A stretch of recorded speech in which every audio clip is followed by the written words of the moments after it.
Ibang Arkansas. Kasi nga birthplace to ng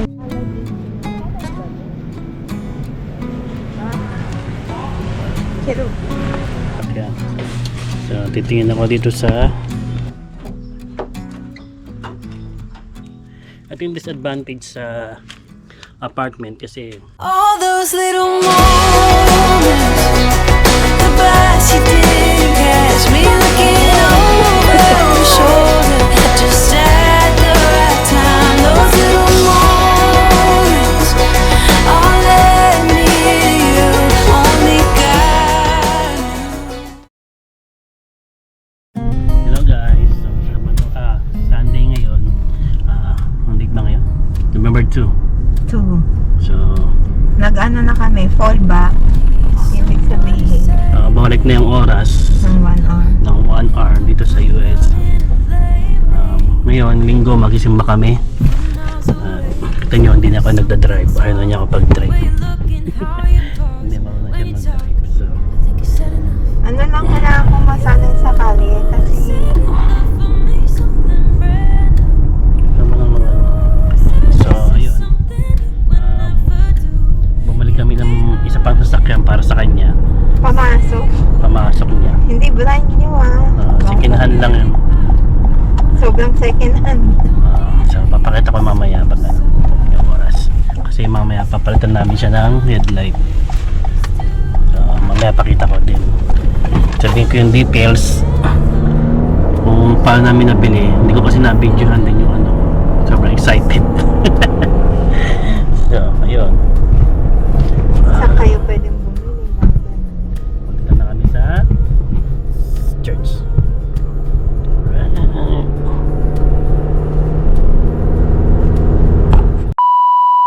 Ano ng church? Tapos na. Namasan na. Videoan ko, ang ganda. Ha? Videohan mo. Ang malapit ko rin eh. Ay. Ayun na. Dito na po kami sa Sam's. Wala kasing Mag-grocery vlog Costco kami. dito eh, sa Fort Smith. Walang Costco dito sa Arkansas. So, Hindi dito lang sa Fort Smith. Sa Fort Iba Smith. yata. meron kasi Ewan- ibang part na Arkansas. Hindi ko sure. Hindi namin sure. Kaya sabi namin, dito lang sa Fort Smith. Hindi namin alam kung meron sa ibang Arkansas. Kasi nga birthplace to ng Walmart. So siguro yung tao is ano talaga sila, lawyer sa Walmart. Okay na. Yun lang. Kapit na rin.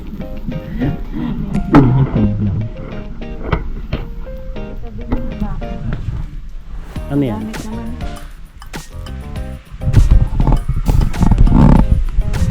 Yung ano, dryer sheet. Para may scent. Okay lang. Meron kaming dalawang kape. Dahil meron kaming bisita.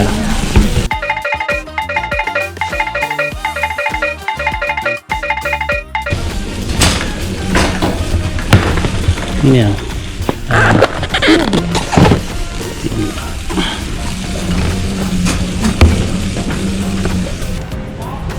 Pero, ano lang ito? $5.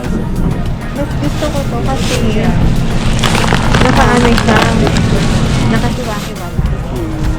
Lulutuin ko na ito ngayon. Kasi 3 araw ako. Isang adobo. Tsaka,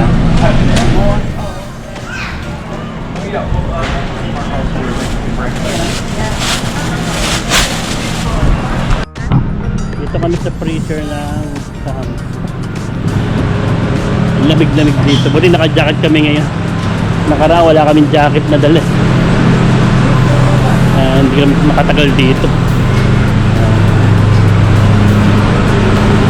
May ubas pa tayo, di ba?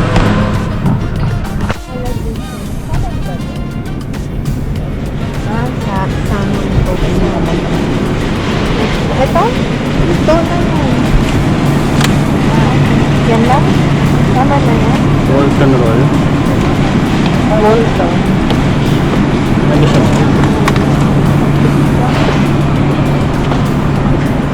Gusto mong mix.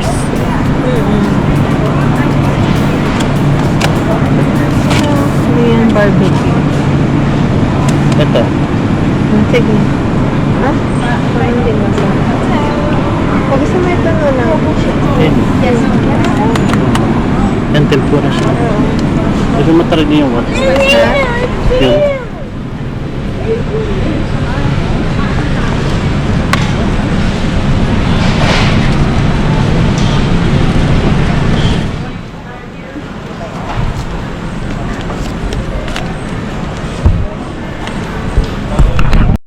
Tapos na kami. Natuhanag na kagad to.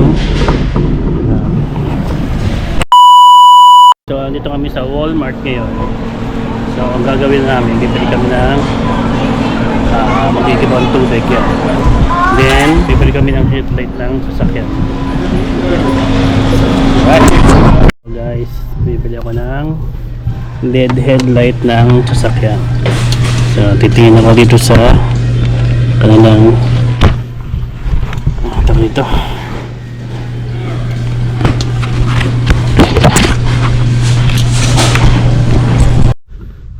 So guys, ito yung binili namin yung second hand na sasakyan, Honda Civic 2015. Okay pa siya, meron siyang mga 35 miles. Yan. Okay pa talaga siya, pati yung takbo niya. Siyempre may mga konting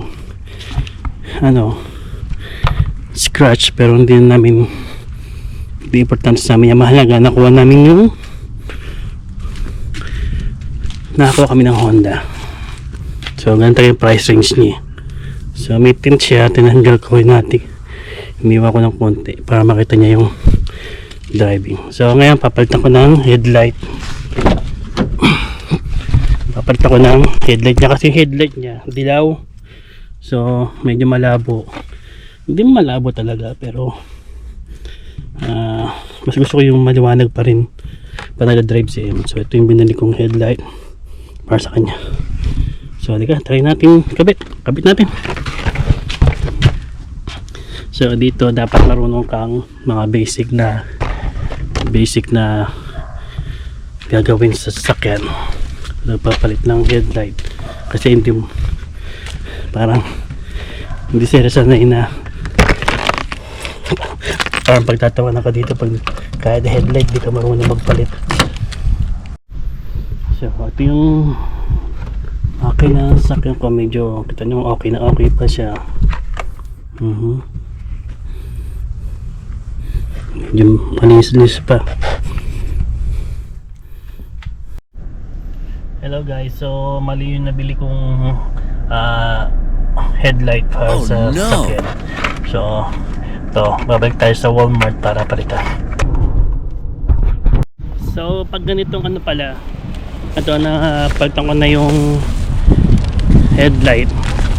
So pag ganito pala na headlight yung papalitan, may mo sa Walmart, babalik mo. Kailangan mo siya ng pagbuksan. Hindi siya i-refund. So hindi pwede i-refund kasi nabuksan mo na yung headlight. So kailangan mong bumili ng iba para palitan yung pera na gamit mo. Hindi niya i-refund yung pera.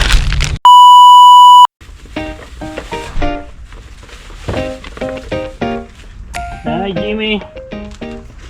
What you up to there? Yeah, I gotta change my headlight. Headlight? I'm gonna change them, making them headlight. Sometimes that's not easy. Easy. Yeah, my son had a Toyota It's not that. whatever. They were telling him he's going to have to take the whole front end of his truck off. You know? Just to change the headlight? Yeah. It just- He worked it. He figured it out. But I just gotta get it over here. Yeah. It's really hard. yeah. I need to. Can I change them? This is a Honda. Honda Civic, yeah, just for my wife. Good little cars. Yeah. Yeah. All right.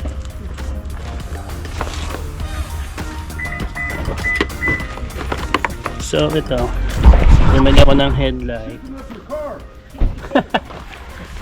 I can't see that. Yes, you can see. So dark. Solid na siya. Ito ng dapat siya. So ito, bumili ako ng dalawang headlight. Ito, yan. Isang fog light, isang headlight. Ano yung mababa itong headlight? Hirap niya, oh. Hindi ako dinukot. Ha? Hindi ako dinukot. Hindi makatinanggal pa ako.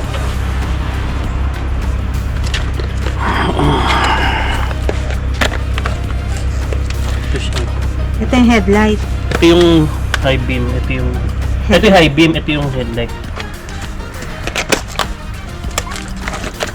Ito yung headlight. Ito. Ito. Oh. Yan yung high beam. Tapos ito, yung low light. Ano yung signal light? Signal. So guys, napalitan ko na yung headlight. Papalit na ako ng high beam.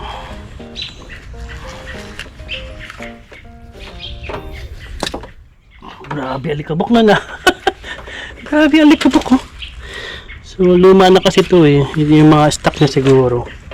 So, tingin ko swerte na bili namin kasi halos hindi pa nagagalaw lahat.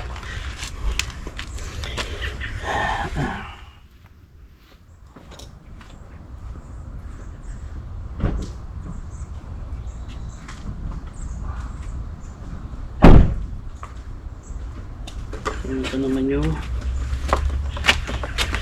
naman yung ipapalit ko na fog light.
Tapos 10. Okay guys, gamit kape man tayo. So ito yung mahirap sa ito yung disadvantage sa apartment kasi wala kang garage na sarili mo na para gawin yung mga ganitong bagay. Pero okay naman kung ito ng headlight. Pero kung gagawa ka ng magbigat na hindi pwede dito sa apartment kasi magiging makalat ka sa mga makalat at turbo ka sa mga ibang tao. So yun, kape muna.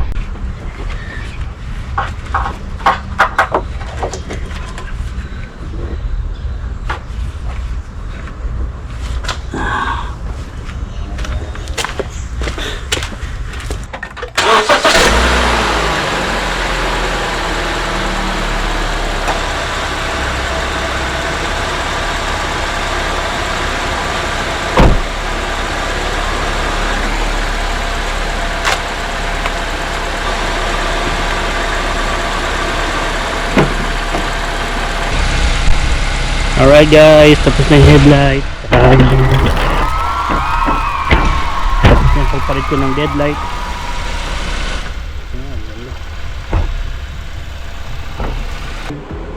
Hello guys! So isang day off lang ako. Pusang mataba. Yung asawa ko nagluluto. Siyempre, walang iba magluluto dito ko, asawa ko lang. Yung luto niya ay Nampalukang manok kasi nampalukang manok. kailangan sabaw. Tsaka adobo. Yan yung ulamin namin, tsaka babakunin sa loob ng 3 araw. Pero minsan dahil masarap yung luto nila. Magluluto pa rin ako niyan. Pero yung mabilis na lang, mga ginisang gulay, ganun na lang yan. Sarap. Tapos hindi namin kinakain.